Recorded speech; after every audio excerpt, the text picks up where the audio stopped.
Hey guys, here we are in Module 5, and we are going to be talking about sex, okay?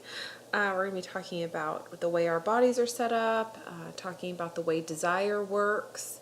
We're going to be talking about how our gas pedal and our brake pedal work, which is going to be a really fun discussion. But in this lesson, we are going to start off with a quick anatomy lesson to set the groundwork, talking about biological homology, which is this concept that represents that we are all the same, made up of all the same hardware, just organized differently, and how cultural interpretations have influenced the way that we understand our body and the way that we relate to it, as well as two different types of desire that we will be exploring. So let's have a quick anatomy lesson to set the groundwork. Biological homology is the term that refers to the concept that we are all the same, just organized differently. We all have universal genital hardware that gets washed in hormones when we are in utero, and then it organizes itself. So something that we can look at is these biological homologs, meaning the correlating parts between males and females, and that they are basically the same part, it's just that they were washed in different hormones, and so then they ended up organizing slightly differently, but they are each other's corollaries. So you can see here the list of the homologs. The correlating part to the clitoris is the penis. The correlating homolog to the outer lips is the scrotum, and the correlating part to the clitoral hood is the foreskin. The further into anatomy we get, each part that we can describe has a correlating part between the two genders. And so that is a very helpful perspective because we can think about the way sex ends up getting set up is often based on the understanding that the way men's hormone wash created their bodies was the right way, and that women's bodies were just slightly less good than men's. And so we end up honoring men's sexuality as the gold standard without really giving space and time and thought to the way that women were set up. And so we end up creating ideas and interpretations that women are basically just men light, and that they are into sex in a different way, and we end up engaging with our own bodies as well as engaging in our own sexual relationships based from that perspective, and that our bodies are actually just different expressions of the same material. It's not that there was one that was better than the other, but that honoring this diversity as well as honoring the fact that we all come from the same material, just expressed differently, can be a very helpful perspective shift to have.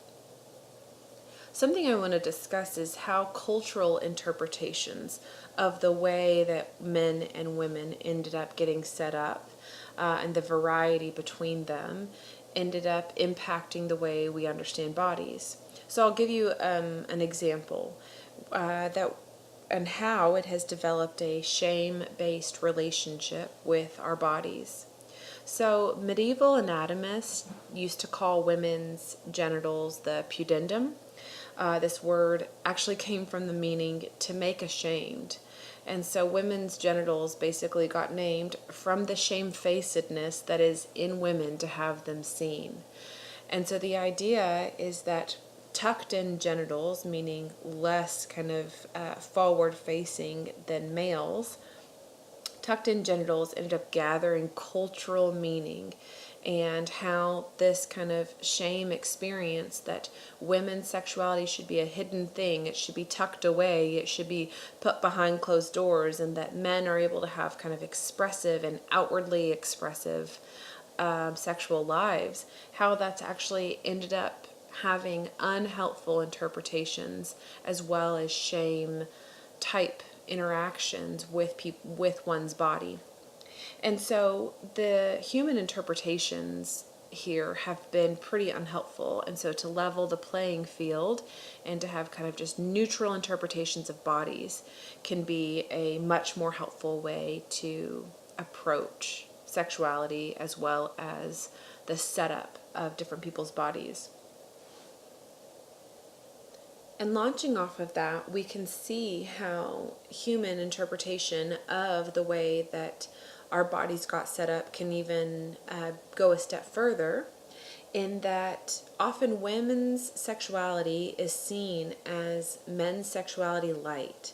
And so you can see how if it's evaluated through that lens, then if someone's sexual experience is not linear, if it's not reliable according to their partner, then they may be interpreting that as a negative thing.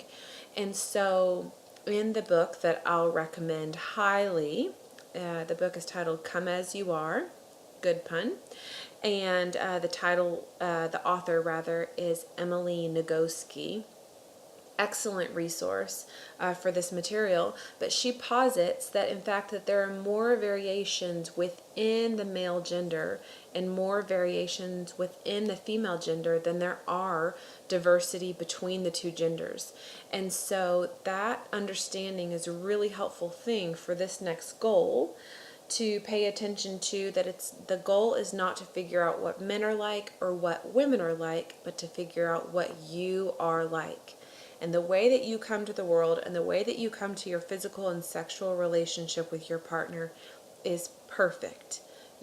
So we will be doing work to help you trust that more and more, that your own inherent goodness and the ways in which you struggle with your relationship with your body, as well as the way that your desire works.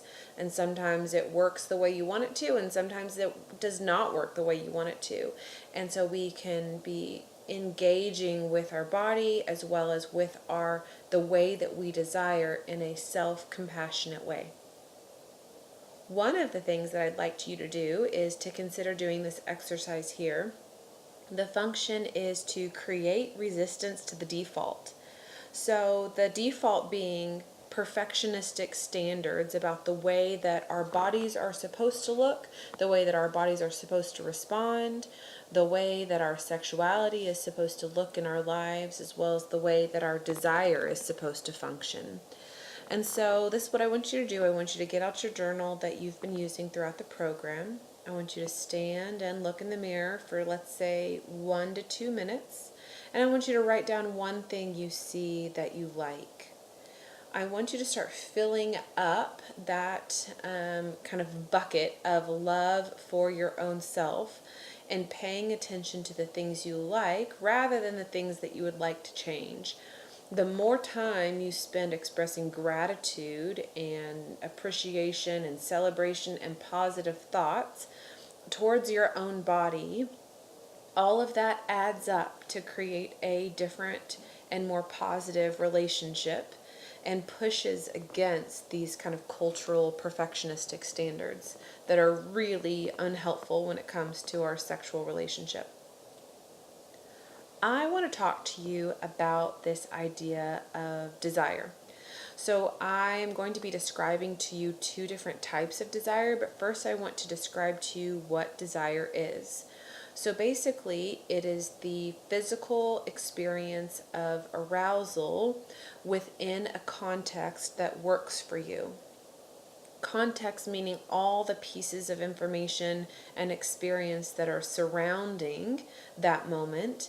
And I want to note that context is learned, not innate. So that means that the context that brings you to desire is going to be completely different than somebody else's because you've lived a different life than them.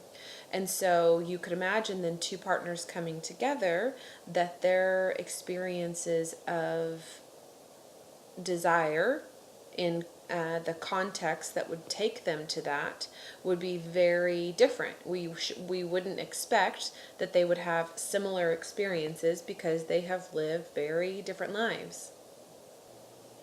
So if we're open to that idea that this is learned and not innate, then we will have a lot of curiosity as well as compassion when it comes to both our desire as well as our partner's desire. So with that said, I want to talk about two different types of desire.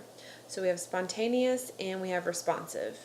In the Come As You Are text, one of the ways that Emily Nagoski describes spontaneous desire is, pow, I would like some sex, right? And so it just kind of hits out of nowhere. It doesn't necessarily feel like it has something that leads in, but it kind of comes out of nowhere.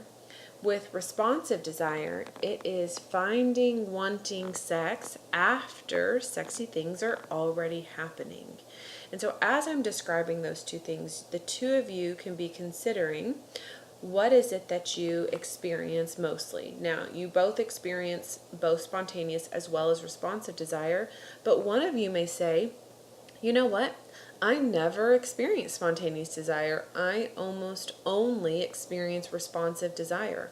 I experience, not thinking much about sex, and then when my partner starts engaging with me after I've started the process, then I find myself saying, yeah, I'd like some more of that.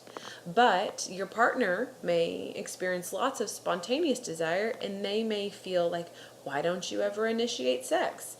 And so that conversation can be a really valuable one that we can have about when we find ourselves differing in the way that we experience desire. We differ in that from our partner. How can we collaborate on that and not take it personal and communicate a lot about it so that we're both feeling really excited about, appreciated by, engaged and connected to our sex life? So now I want to address this item, and you'll see why it matters in a moment, but that sex is not a drive. Okay? People talk about talk about their sex drive. The sex drive is high, sex drive is low. Well, guess what? It's not a drive. A drive is a biological mechanism whose job is to keep the organism at a healthy baseline. The function of this mechanism is for survival purposes only.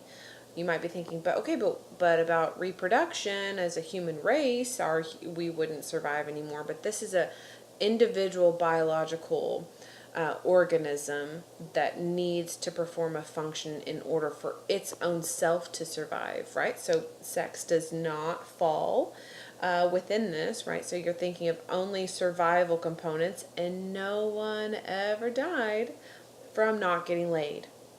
So we can agree and understand that sex is not a drive. Okay, instead it is an incentive motivation system. And so that means that something is being pulled forward versus to kind of slammed into something because of the survival function of it. And it is being pulled forward by an attractive external stimulus. The reason that it matters to declassify it as a drive is that when someone is not experiencing spontaneous desire, right? I talked about spontaneous and responsive. When you don't experience spontaneous desire, it doesn't mean you're sick. So if your body was having a difficult time regulating its temperature, therefore a survival function was not being performed, then we may say, oh, it looks like you're sick. Your fever is too high, you're sick. Okay, but just because you don't have spontaneous desire, this does not mean you're sick. This also means that we don't need to change you if you're having mostly only or only responsive desire.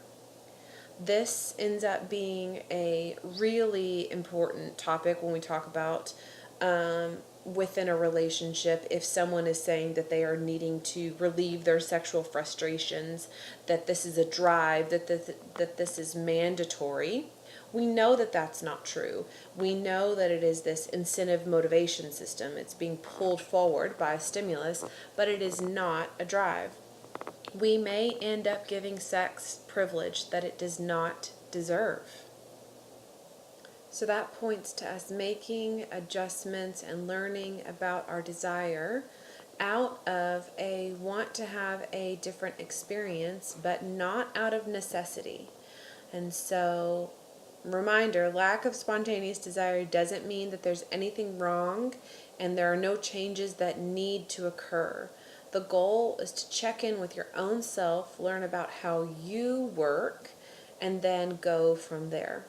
So that is the kind of anatomy lesson. What is desire, spontaneous and responsive desire description, setup. And now we will move into the dual control model, meaning learning about our gas pedal and learning about our brake pedal, and how do we collaborate to have more connected and more meaningful sexual relationship with each other. See you in the next video.